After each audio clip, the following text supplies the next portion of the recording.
C'est curieux, ça. Pourquoi j'ai fait ce cauchemar? La guillotine? Il y a sûrement un rapport avec la Révolution française. Zappe-toi en 1789.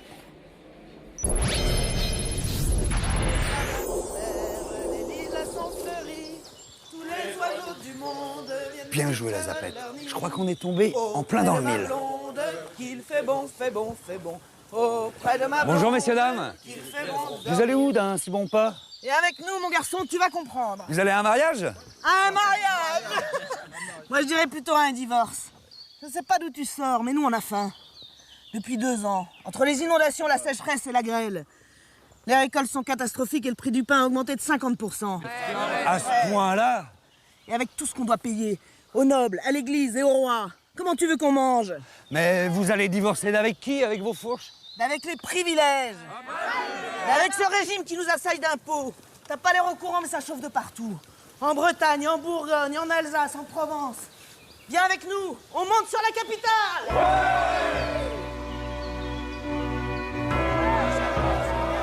Pourquoi ils s'énervent tous, là? Parce qu'on arrive chez notre bon seigneur, l'aristo. On va lui dire 2 mots au passage.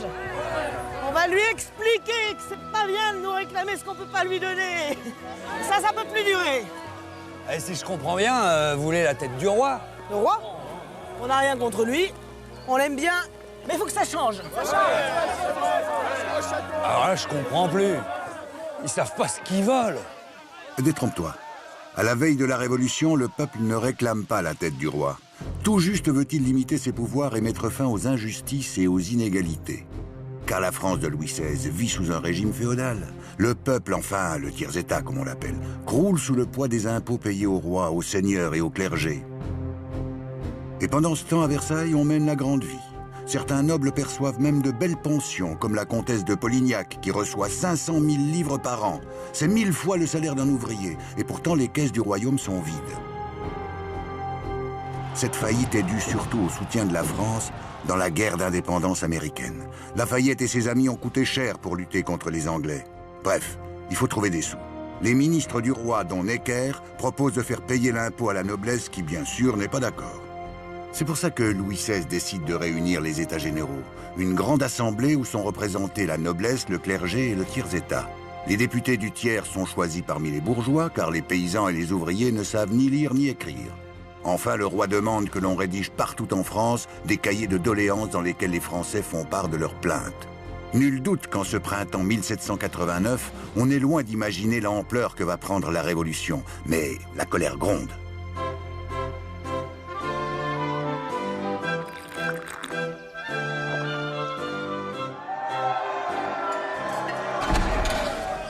Que signifie cette intrusion? Oh là, mes gens! Oh là! Alors, mon bon seigneur, on a une bonne descente? Il va faire un gros rôle, Aristo. Bah, madame... Et si on le passait par la tête avec son fauteuil? Pitié, pas par la fenêtre. J'ai rien Calme, fait. mes amis, du calme, pas de violence. Mais vous avez raison, mon petit marquis, vous n'avez rien fait. Rien fait pour nous aider, surtout. C'est bien dit, rien. Et puis, Sa Majesté touche peut-être une petite pension, lui aussi. Comme tous ceux qui sont dans les petits papiers du roi. Ah non, ça c'est sûr. Ah non, ça je vous l'assure. Moi, je ne suis qu'un petit marquis. Eh bien, mon petit marquis, ça va changer. Vous aussi, vous allez mettre la main à la bourse. Notre bon roi a décidé la réunion des États généraux. Ça vous la coupe, hein? Excusez-moi de vous interrompre, mais ça va lui servir à quoi de réunir les États généraux? À faire payer des impôts à la noblesse et au clergé. Ouais. Alors ça, ce sera un véritable tour de force. Nous faire payer l'impôt à nous, non pas que ce sera injuste, je ne dis pas ça. Mais moi, j'y crois pas. Allons-y pour les États généraux. Alors vous paraissez drôlement confiant. Simple question d'arithmétique. Chaque ordre ayant droit à une voix, ça nous fait donc une voix pour la noblesse, une voix pour le clergé, une voix pour le peuple. Oh, non. Que voulez-vous qui nous arrive? Eh bien, nous en reparlerons. Allez, mes amis, j'ai rendez-vous avec ma bonne amie Olympe de Gouges. En route pour la capitale. Si ça vous intéresse, monsieur le marquis, je vous tiendrai au courant des prochains événements. Mais ça va être chaud. Je crois que ton marquis a du mauvais sang à se faire, Fred. Car dès l'ouverture des États généraux, la question du vote par ordre ou par député est posée. Avec une voix par ordre, il est clair que le peuple n'avait aucune chance de se faire entendre face au clergé et à la noblesse dont les intérêts sont souvent liés. Les députés du tiers-état vont donc réussir à changer les règles du jeu. Le tiers refuse de se constituer en ordre séparé selon l'ancien système. Donc il souhaite que les deux autres ordres se réunissent à lui. Devant leur réticence, finalement, il prend les devants et, rejoint par quelques députés du clergé et de la noblesse, le 17 juin 1789, il proclame l'Assemblée nationale. Le roi refuse le vote par député. Il fait fermer la salle des États généraux, mais les députés se réunissent dans la salle du jeu de paume et jurent de ne pas se séparer avant d'avoir donné une constitution à la France. C'est le serment du jeu de paume. Et puis le 23, il y a une séance royale, une espèce de coup d'arrêt que le roi veut faire en disant tout ça est nul et non avenu, etc. Séparez-vous, dispersez-vous en quelque sorte. Et les députés restent en séance. Le roi envoie son maître des cérémonies et Bailly lui répond pratiquement sans se retourner « La nation assemblée, monsieur, n'a pas d'ordre à recevoir ». Et Louis XVI finalement va céder et il va même déclarer « ils veulent rester, foutre qu'ils restent ». Mais le roi n'a pas dit son dernier mot. Il renvoie son ministre Necker qui était favorable à la réforme des impôts, provoquant la colère du peuple. Et il concentre autour de la capitale 30 000 soldats pour prévenir les désordres. À Paris, la peur et la tension montent. Citoyens, j'apporte des nouvelles graves. J'étais au café de Foix, au Palais Royal. J'y ai rencontré un certain Camille Desmoulins, un avocat qui arrive de Versailles. Il affirme que les troupes du roi préparent un massacre pour cette nuit. Il parle même d'une Saint-Barthélemy des patriotes. Oh. Et alors ? Alors, Camille Desmoulins est monté sur une chaise, un pistolet dans une main, une épée dans l'autre, et il a crié « Aux armes ! Aux armes ! citoyens, formez vos batailles !» Fred, la Marseillaise n'existe pas encore. Elle ne sera écrite qu'en 1792. Excusez-moi. Bon, il en a de bonnes, ton Camille Desmoulins. Mais les armes, vous allez les trouver où ? Aux Invalides, pardi. 3000 fusils et 12 canons y sont stockés. On n'a qu'à déstocker. Ah, mais la poudre, on la trouve où ? À la Bastille, par exemple. Ah, bonne idée, à la Bastille. Allez, mes amis, tous aux Invalides.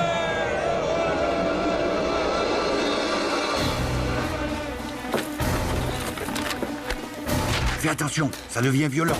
Allez, mes amis, tous avec moi.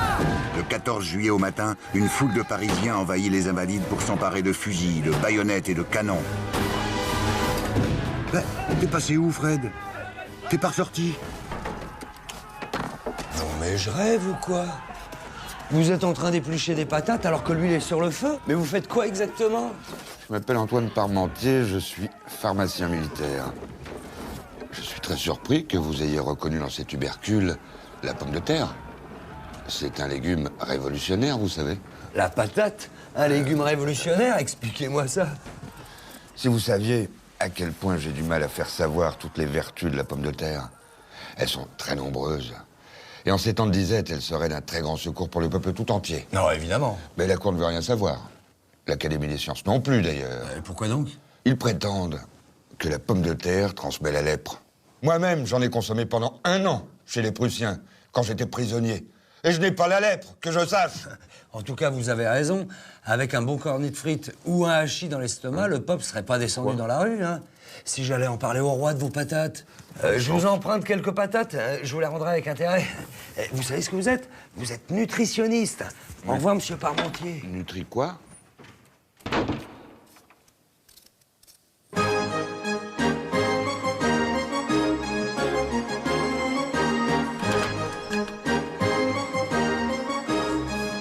Bonjour messieurs, je me présente, Fred, représentant en agroalimentaire. Breguet, de la maison Breguet, horloger. Docteur Guillotin, représentant en rasoir. Vous êtes là depuis longtemps, monsieur Breguet? Oh, je vais vous dire, au moins depuis de bonnes heures. Mais vous avez une montre magnifique, c'est une montre à gousset. Bien sûr qu'elle est belle, c'est une nouveauté, tout juste sortie de nos ateliers. Le roi va adorer, il adore les mécanismes de précision. Vous pourriez me la prêter? J'ai un copain aussi qui aime beaucoup la mécanique. Ah bon? Ah bah dans ce cas, je vous explique. Elle est automatique, pas besoin de la remonter. À l'intérieur, on a placé un petit balancier. Quand vous entrez en mouvement, quand vous marchez par exemple... Sa Majesté, le roi vous attend, monsieur Breguet. Ah bah c'est dommage, j'ai été coupé. Contrairement à quelques idées répandues, Louis XVI ne s'intéresse pas seulement à la serrurerie. Il se passionne pour les sciences en général et surtout pour la géographie. Il s'intéresse aussi aux affaires de l'État, mais là, il se montre souvent indécis et influençable. Ça le passionne beaucoup moins que son aïeul Louis XIV, qui était un roi très consciencieux, très travailleur. Et ça va avec l'indécision, qui reste quand même le trait dominant de sa personnalité. Louis XVI est aussi profondément attaché à l'Église, ce qui lui posera beaucoup de soucis lors des grandes réformes révolutionnaires.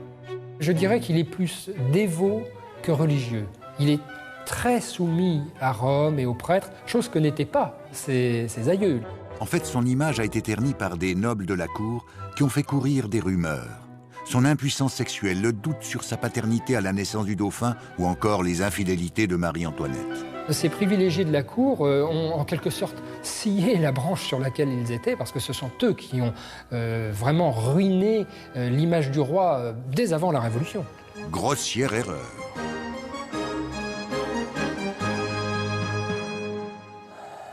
C'est encore plus long que chez mon dentiste.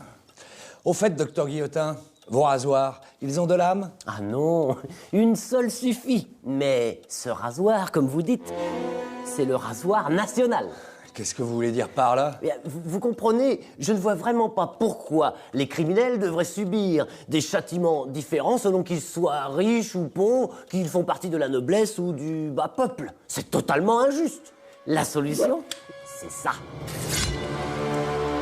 Si je comprends bien, vous faites ça par souci d'égalité. Vous êtes une sorte d'humaniste. Mais je suis pour que tous les coupables puissent mourir la tête haute. Façon de parler, docteur Guillotin. Sa Majesté, le roi vous attend, docteur Guillotin. Sais-tu au moins, Fred, que ce bon docteur Guillotin n'est pas du tout l'inventeur de la guillotine? L'engin a été mis au point par l'un de ses confrères, le chirurgien Antoine Louis, qui s'est inspiré d'ailleurs d'une machine qui existait déjà en Italie. Avant la guillotine, seuls les nobles étaient décapités, à la hache ou à l'épée. Les misérables, eux, étaient pendus ou écartelés. C'est dans un souci d'égalité que Guillotin, député du tiers-État, a proposé ce nouveau procédé à ses collègues de l'Assemblée. Ça peut nous paraître bizarre de nos jours, parce que la guillotine a une image très négative, mais sur le moment, c'était un réel progrès. Et la première personne à avoir été exécutée par guillotine est un condamné de droit commun qui a été exécuté le 25 avril 1792 dans la cour du Carrousel. Et d'ailleurs, le public a été déçu, parce que les gens ont trouvé que c'était trop rapide.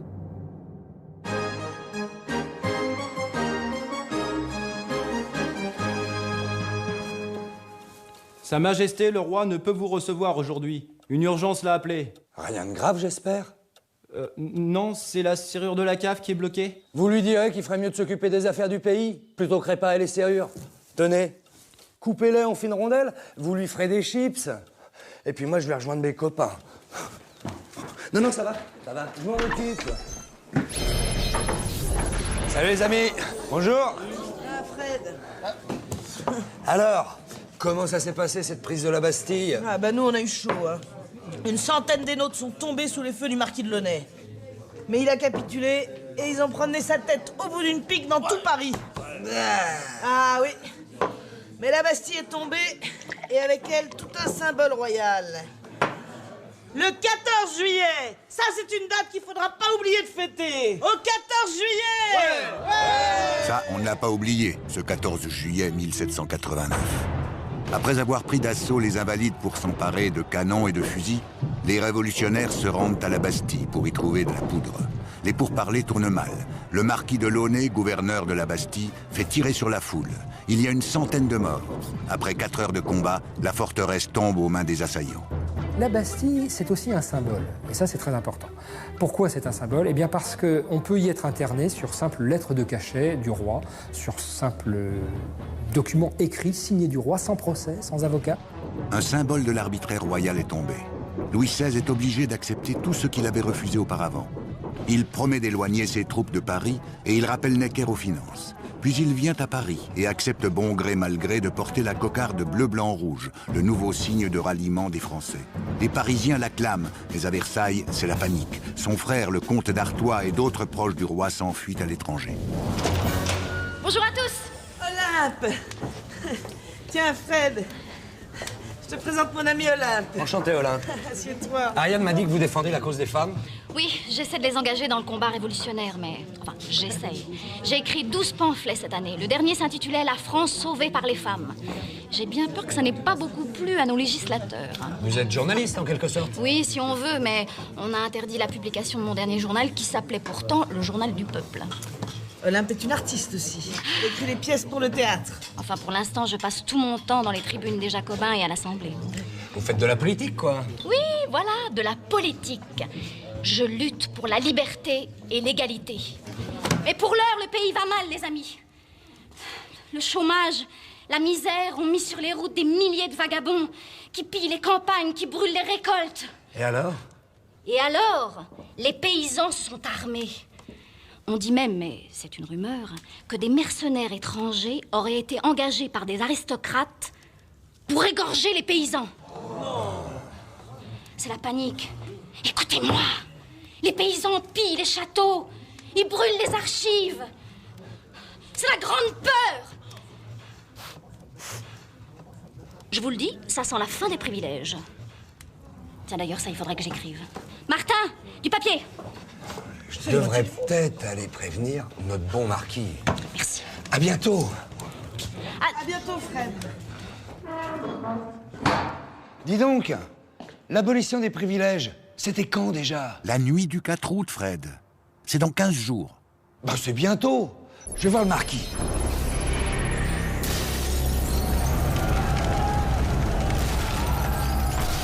Oh là là, ça chauffe chez le marquis.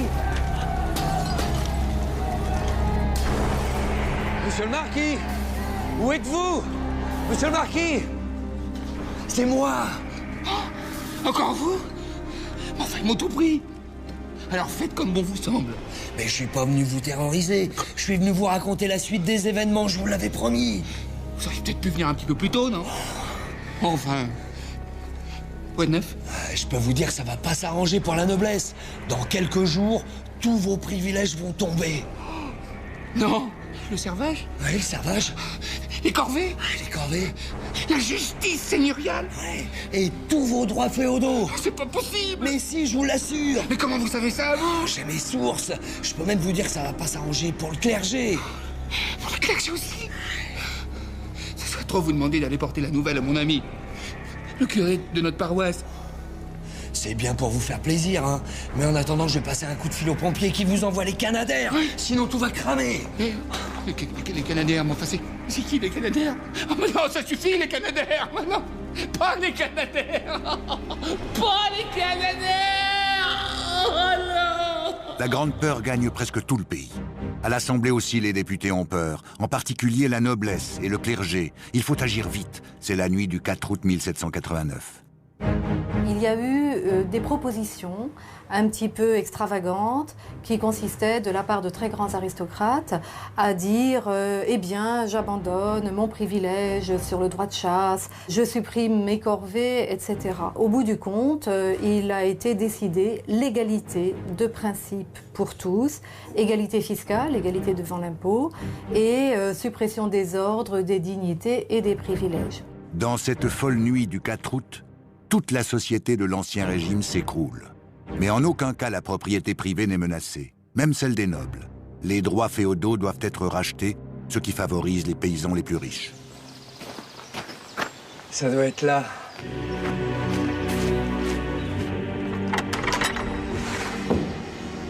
Bonjour, monsieur le curé. Je viens pas me confesser, je viens vous parler. J'étais chez le marquis et je viens vous informer que d'importants changements vont bouleverser l'Église. Mon Dieu. Parle-moi, mon fils. Eh bien voilà, vous allez devenir fonctionnaire, mon père. Mais je suis déjà fonctionnaire de Dieu. Oui, mais là, c'est fonctionnaire d'État. Pour combler la dette du pays qui s'élève à 4 millions de livres, ils vont nationaliser les biens de l'Église. Nationaliser? Oui, nationaliser. Ils vont évaluer vos presbytères, vos couvents et tout le reste. Ils vont les vendre à qui voudra bien les acheter. Et en contrepartie, ils vont mettre en circulation des assignats. Enfin, je veux dire, une nouvelle monnaie. C'est une aberration. Il faut tout refuser, en bloc. Ça, je vous le déconseille, mon père. Vous pourriez être exilé, voire pire. Oh non. Petite nature, le curé. Bon, moi, je retourne à Paris. La nationalisation des biens du clergé sera débattue à l'Assemblée à l'automne 1789. L'idée, proposée d'ailleurs par Talleyrand, l'évêque d'Autun, est de combler le déficit de l'État qui augmente depuis le début de la Révolution. Il faut prendre l'argent là où il est, dans les coffres de l'Église. L'Assemblée décide de saisir les biens du clergé pour les vendre. En contrepartie, l'État prend en charge le salaire des prêtres. Tous les membres du clergé sont payés par l'État 1200 livres. C'est la somme qui échoit à un curé de campagne, désormais, donc qui devient, au même titre que les enseignants aujourd'hui, par exemple, un fonctionnaire d'État. La réforme ne s'arrête pas là. L'Assemblée décide, sans l'avis du pape, de changer l'organisation de l'Église. Par exemple, les évêques et les curés sont désormais élus par le peuple. C'est la constitution civile du clergé à laquelle les prêtres doivent prêter serment. Puisque les prêtres devenaient des fonctionnaires, ils devaient donc prêter serment à l'État, comme n'importe quel fonctionnaire. Et c'est là que le bas blesse, car le clergé dépend avant tout de la papauté. Et donc on voit naître dès la deuxième partie de l'année 90 une tension entre le pape, d'une part, et l'Assemblée nationale, d'autre part, qui va déboucher à un divorce progressif. Et donc lorsque ce serment va être exigé, eh bien les prêtres vont se diviser en deux catégories. Ceux qui prêtent serment, bien entendu, qu'on appelle les prêtres jureurs, et ceux qui refusent ce serment, qui restent fidèles au pape, qu'on appelle les réfractaires. Plus tard, pendant la Révolution, les prêtres réfractaires seront poursuivis et persécutés. Mais nous n'en sommes pas encore là.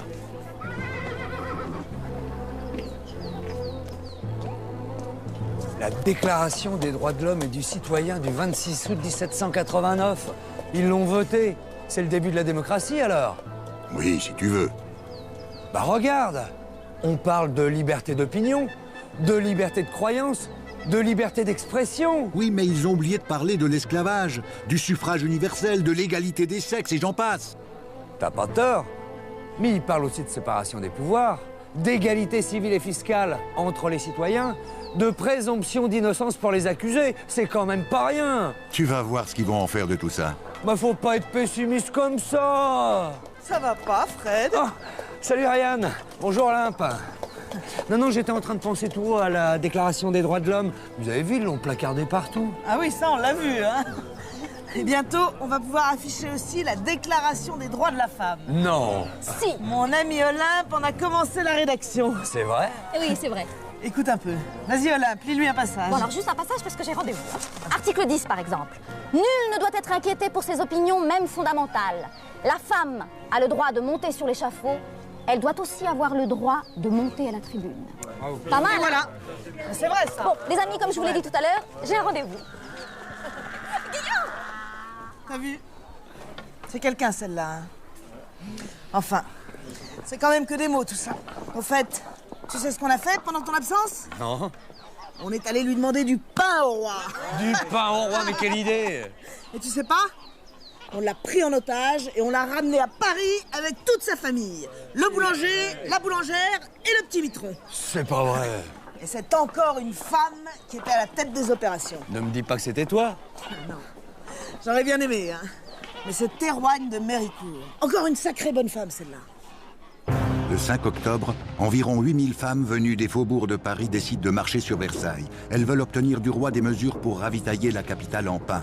Bientôt, des milliers de Parisiens les rejoignent. Leur idée est de ramener le roi et sa famille à Paris pour le surveiller, car Louis XVI fait de la résistance. Il refuse de signer le décret sur l'abolition des privilèges et de ratifier la Déclaration des droits de l'homme. On le soupçonne même de préparer un coup de force militaire. La famille royale doit se résoudre à abandonner Versailles pour s'installer aux Tuileries à Paris. Louis XVI devient l'otage des Parisiens. Tous ses déplacements sont surveillés. J'irais bien voir ce que fait le roi entre quatre murs. Alors, il est où le nouveau? C'est pas possible, ça, j'ai encore filé mon bas. Il est d'hier, c'est pas Dieu possible, hein. Il est là. Dites-moi, que se passe-t-il ici? Vous déménagez le palais ou quoi?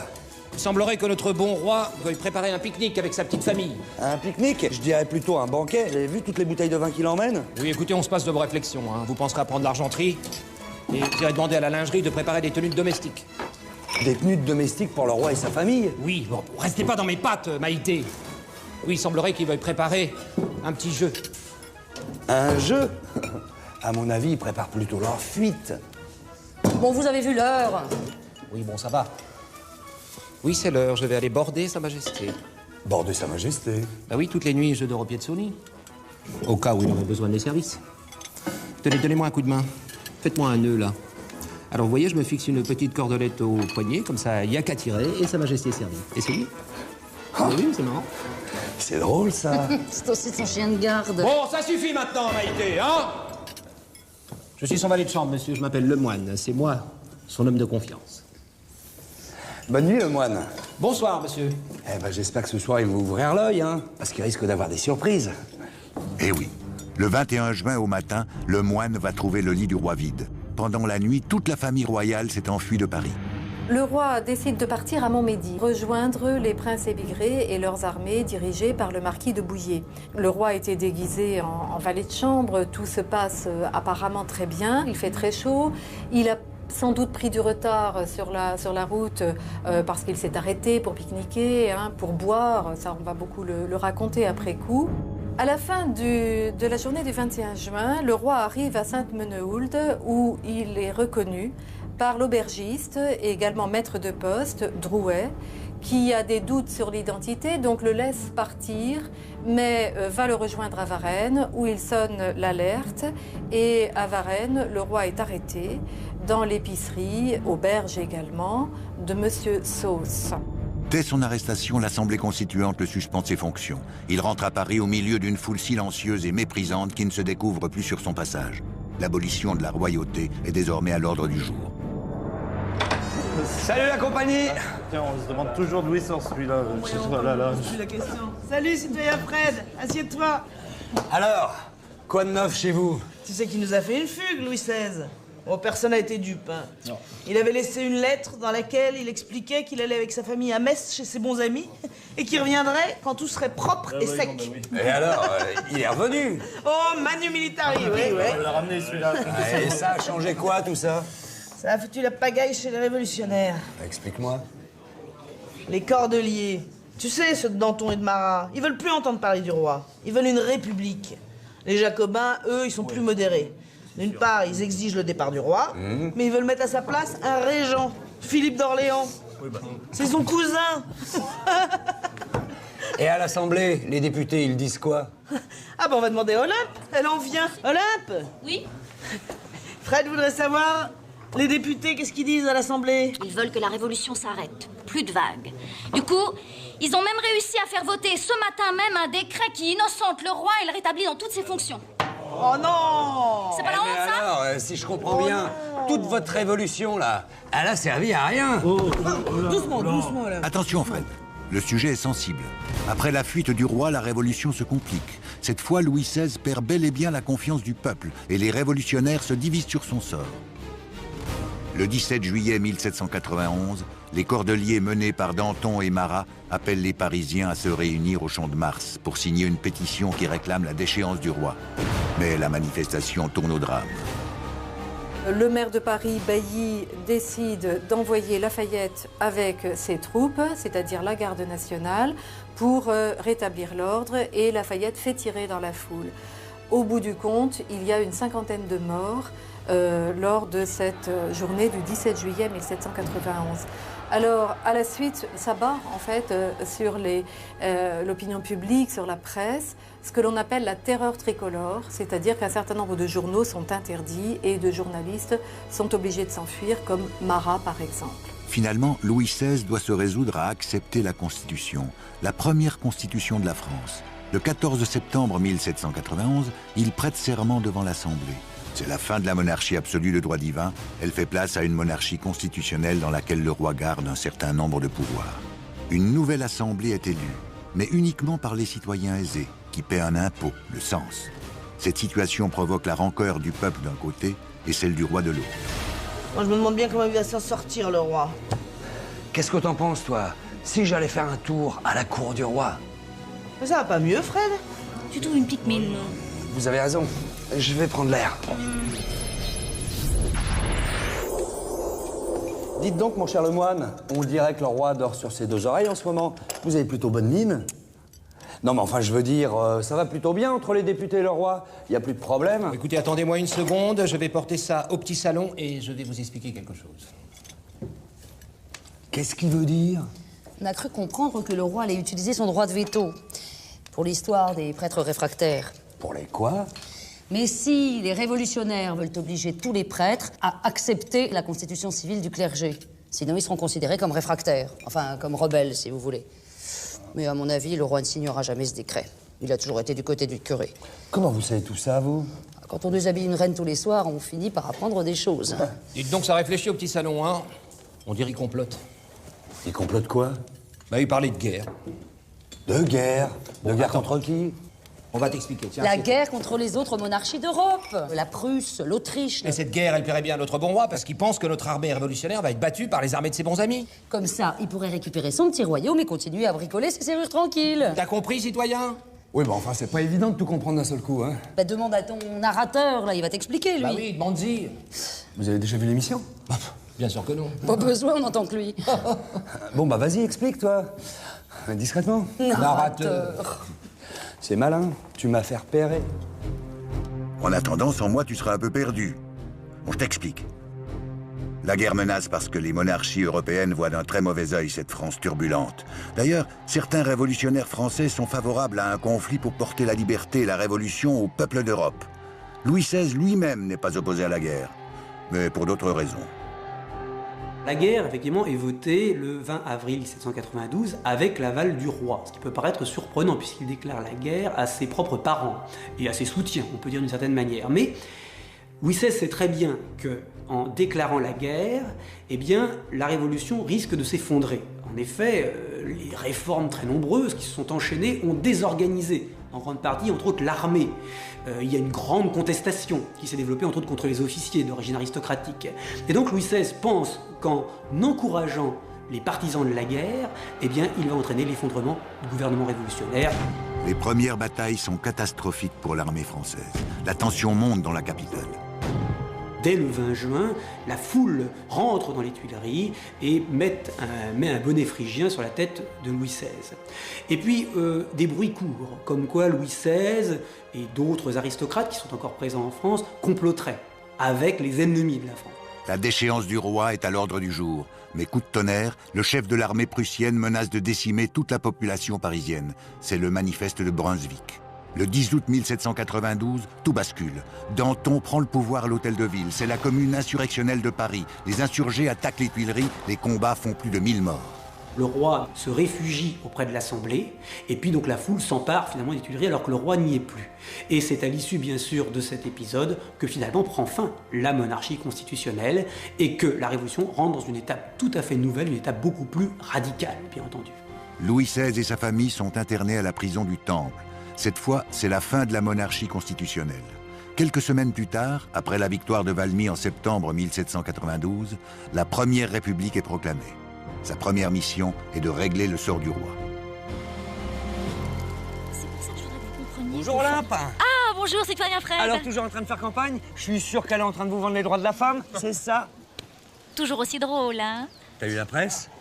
Ouverture du procès du roi. Oui, figure-toi que je me suis proposée comme avocate pour le roi, mais il a préféré Malesherbes. Avocate du roi? Mais je te croyais révolutionnaire.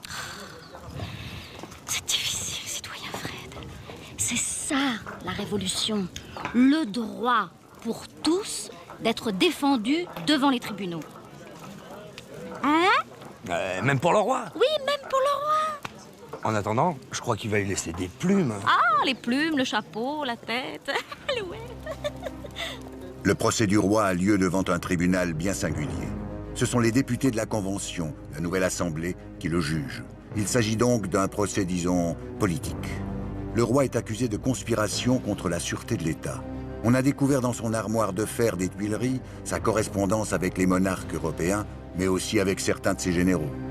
Sa condamnation à mort est votée à une voix près. 361 pour, 360 contre. Louis XVI est exécuté le 21 janvier 1793, place de la Révolution. La reine, Marie-Antoinette, subira le même sort 9 mois plus tard. Cette fois, je crois que c'est fini pour le roi. Plus rien ne pourra le sauver. Oh là là, j'aime pas ça. Oh, serrurier est mort. Ah voilà, c'est fini.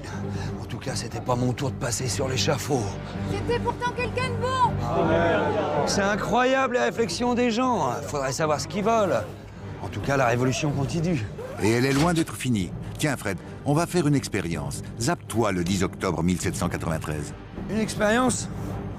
Si tu veux.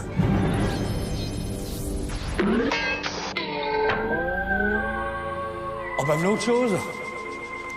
Je suis en panne de zapette ou quoi? J'ai l'air malin. Je suis dans rien.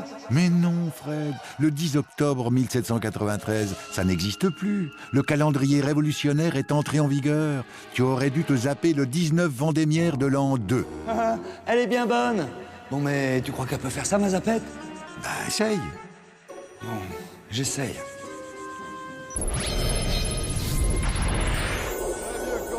Demandez le vieux Oh bah ça marche. Bonjour. Le vieux cordelier, demandez le vieux cordelier. Alors quoi de neuf depuis la mort du roi? Là aujourd'hui, le gouvernement se déclare révolutionnaire. Je peux t'en prendre un? Ouais, tiens, vas-y. Révolutionnaire, un gouvernement révolutionnaire, qu'est-ce que ça veut dire? Ça fait un moment qu'elle a commencé la révolution. T'as raison, ça fait 4 ans. Depuis septembre 1792, la France est même une république. Enfin, façon de parler, car en ce mois d'octobre 1793, c'est la terreur qui est à l'ordre du jour. Les pouvoirs de l'État sont désormais entre les mains des montagnards, dont les hommes forts sont Robespierre, Danton, Saint-Just. Les montagnards, qu'on appelle ainsi parce qu'ils siègent en haut des bancs de l'Assemblée, ont renversé les Girondins, qui jusqu'à présent géraient les affaires de l'État. Ces deux partis politiques, si j'ose dire, sont composés de bourgeois, mais ils n'ont pas la même vision de la Révolution. Les Girondins sont des notables provinciaux proches des milieux d'affaires et du commerce. Les montagnards s'appuient davantage sur les classes populaires et la petite bourgeoisie. Disons que les uns sont à droite, les autres à gauche. Cette expression, elle est née pendant la Révolution française, car en effet, il se trouve que, par coïncidence, les plus radicaux siégeaient à gauche, alors que les plus conservateurs siégeaient à droite. Et on a maintenu, bien sûr, ces deux repères pour désigner les partis politiques jusqu'à nos jours. Les affrontements entre les deux clans ont été nombreux. Avec les Girondins, la situation économique de la France était désastreuse. Le prix du blé ne cessait d'augmenter. Le peuple est descendu dans la rue dénonçant les spéculateurs. Et les sans-culottes, favorables aux montagnards, ont pris d'assaut l'Assemblée.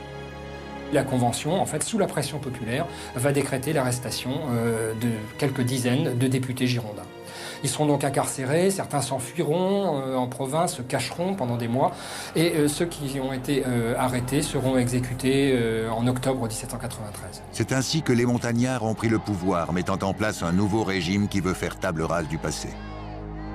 Les révolutionnaires cherchent à établir une contre-culture qui soit opposée à la culture, bien sûr, aristocratique, mais surtout à la culture religieuse, qui est condamnée.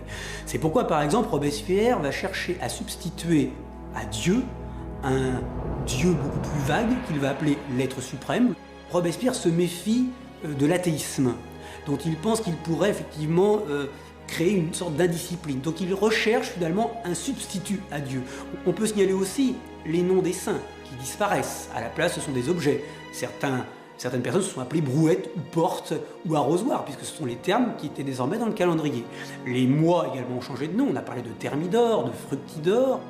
Et puis, pour lutter contre ce qu'ils appellent les ennemis de la Révolution, tant à l'intérieur qu'à l'extérieur du pays, on met en place un gouvernement révolutionnaire avec un comité de salut public doté de pouvoirs exceptionnels.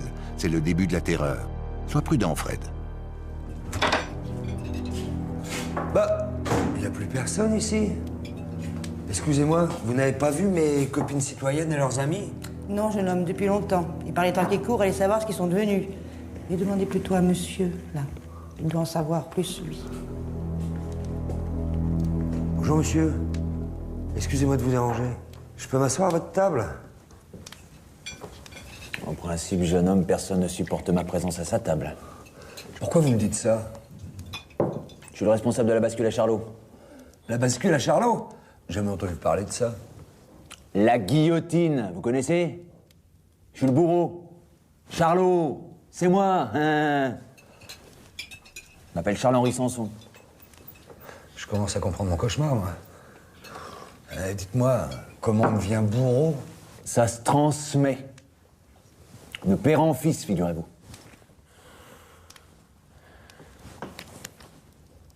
Un jour, mon père devait exécuter une jeune noble du nom d'Angélique.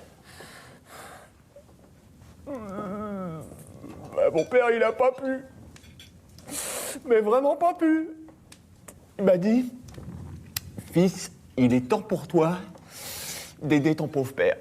Il a ajouté, ça te fera la main. Oh, j'avais 18 ans. Et vous vous en êtes sorti? 3 fois, j'ai dû m'y reprendre. Les 2 premières, ça a provoqué un scandale. C'était avec une hache? Non, une épée. Un carnage.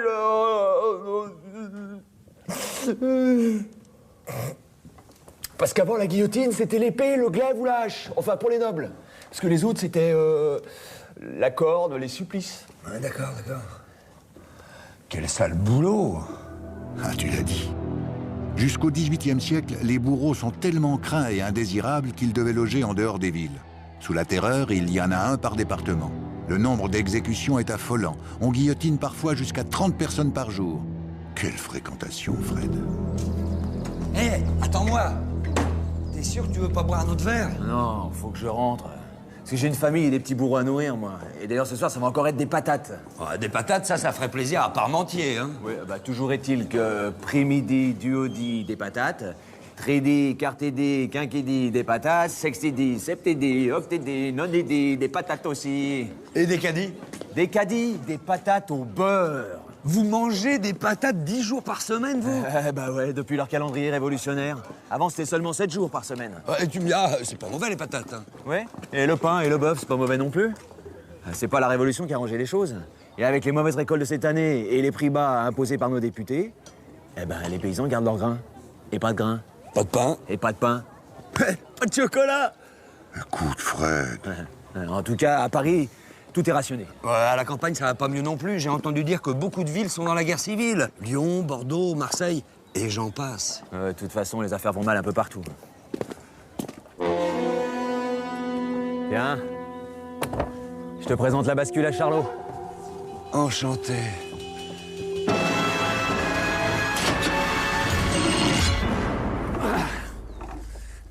Excuse-moi, il faut que je l'affûte. Fallait venir ce matin sur la place. T'aurais assisté à l'exécution d'une femme bien courageuse. Et puis à celle de toutes ses amies. Les gens importants, hein. Une femme? C'est à te dégoûter d'être bourreau. Mon un chien. Ariane! Tu m'excuses, CHS. Faut que j'y aille. CHS, ça l'écorcherait de m'appeler par mon nom. Charles-Henri Sanson, c'est quand même pas compliqué!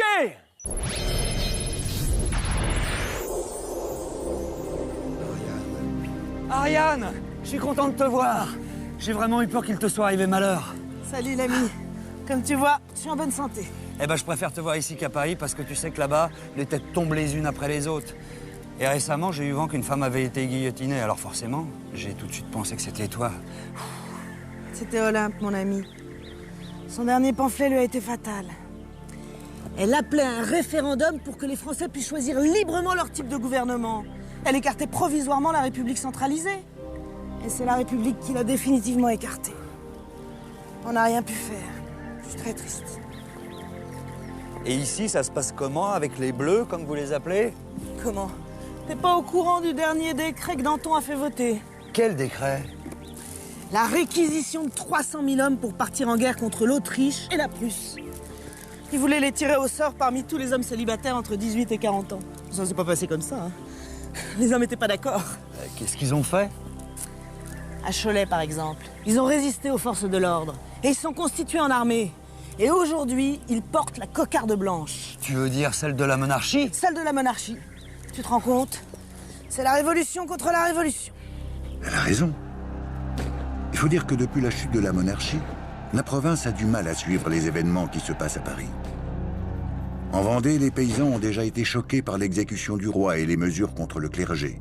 La réquisition des hommes pour la guerre est l'étincelle qui embrase la région.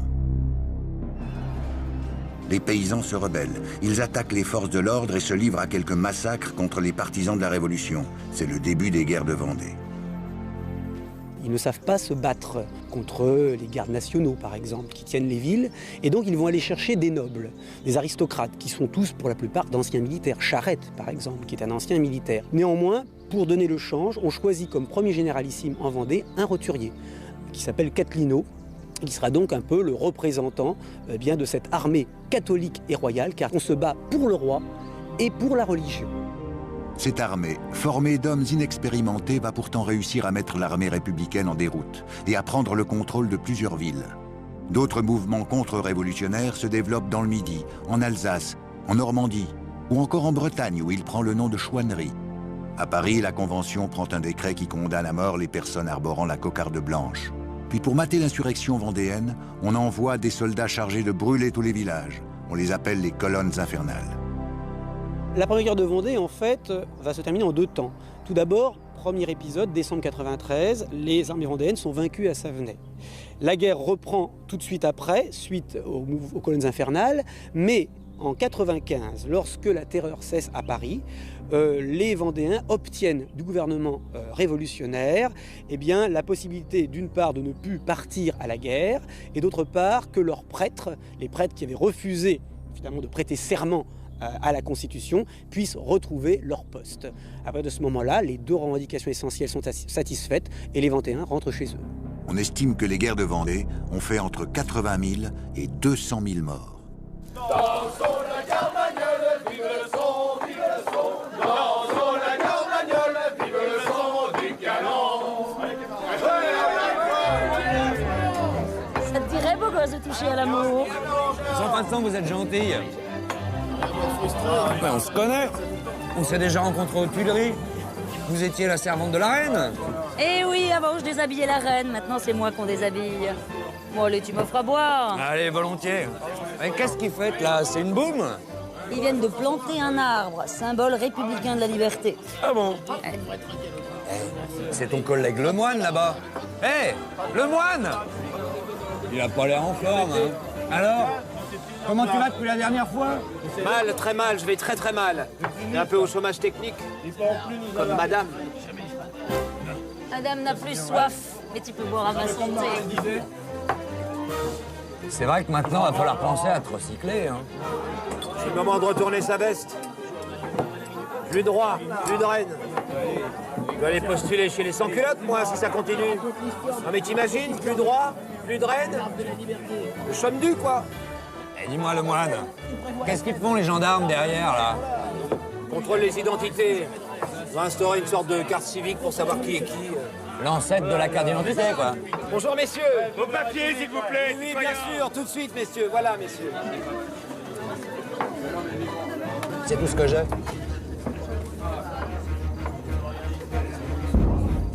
C'est pas réglementaire, ça. Et puis la photo d'identité en couleur de 194, ça n'existe pas.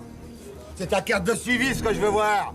Allez, s'il nous fait pas d'histoire. Arrêtez, je suis journaliste. C'est ça. Et nous, on est les nupos. Dommage. Il était sympa, ce jeune, hein. Il va finir au tribunal révolutionnaire. Parlons-en du tribunal révolutionnaire. Sous le régime de la terreur, qui dit suspect dit condamné à mort. Et les suspects sont nombreux, car la délation est devenue une vertu. Il suffit parfois d'être dénoncé pour être guillotiné, sans vrai procès. Les tribunaux, bien sûr, étant des lieux publics, on peut donc participer au jugement. Donc il y a une pression, déjà de la foule. Les sans-culottes sont plutôt extrémistes. Donc la peine qui est souvent sollicitée, c'est la peine de mort. Il y a un accusateur public assez célèbre, il s'appelle Antoine Fouquier-Tinville, il est redoutable. Et bien entendu, il faut reconnaître que la défense des accusés est très peu présente. Ironie du sort, ceux qui ont instauré la terreur vont eux-mêmes être victimes de cette justice arbitraire et expéditive. Le comité de salut public arrive ainsi à éliminer Hébert, un révolutionnaire extrémiste, qui souhaitait les mesures les plus terroristes, puis Danton, qui à l'inverse souhaitait que le régime de la terreur s'arrête. Lors des procès durant lesquels Danton et Hébert seront condamnés, on s'arrange par exemple pour mêler au sein des condamnés d'autres condamnés qui n'ont rien à voir, pour faire une sorte d'amalgame. On met par exemple des vrais royalistes. En France, pendant la terreur, 17 000 personnes sont guillotinées. Allez, suivant!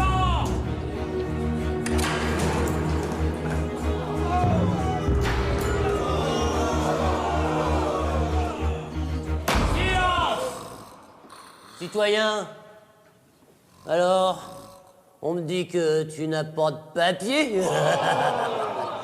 Pas de cocarde? Attendez, j'ai rien fait. J'ai juste présenté ma carte d'identité. Monsieur le procureur, tout ça, c'est une blague.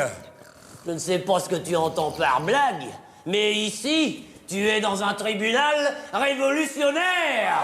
Ah, et on plaisante pas. Citoyen, je crois que ton cas est désespéré. D'accord, si je comprends bien, j'aurais dû venir avec ma tête sous le bras, c'est ça? Eh ben c'est ça, mon pote, t'as tout compris. Allez, au suivant, au suivant. Mais arrêtez! Mais quand est-ce que ça va s'arrêter, cette boucherie? La terreur ne s'arrêtera qu'avec la chute de Robespierre, le 9 Thermidor en 2.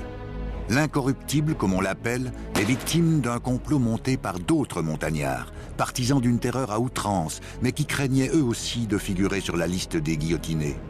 Les députés décrètent alors l'arrestation de Robespierre, qui sera guillotiné dès le lendemain avec 21 de ses partisans. Ainsi se termine la période la plus terrible de la Révolution, mais qui, sur certaines idées, fut sans doute aussi la plus généreuse.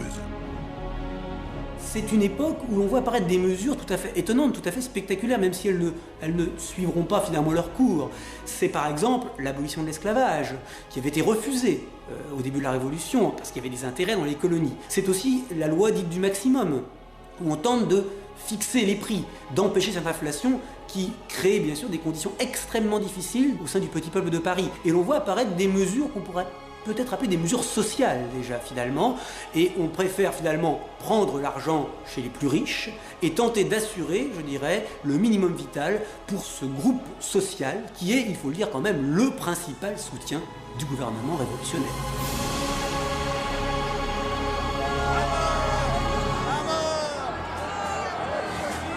Je comprends mon cauchemar maintenant.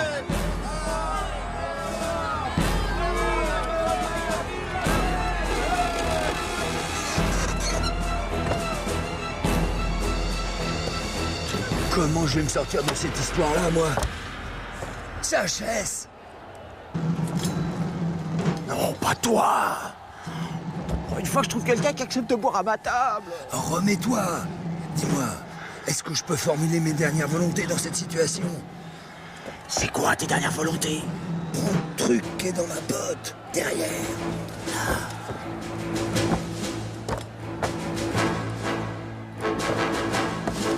Ça, ouais, ça. Appuie sur le bouton rouge et nourris bien tes petits bourreaux.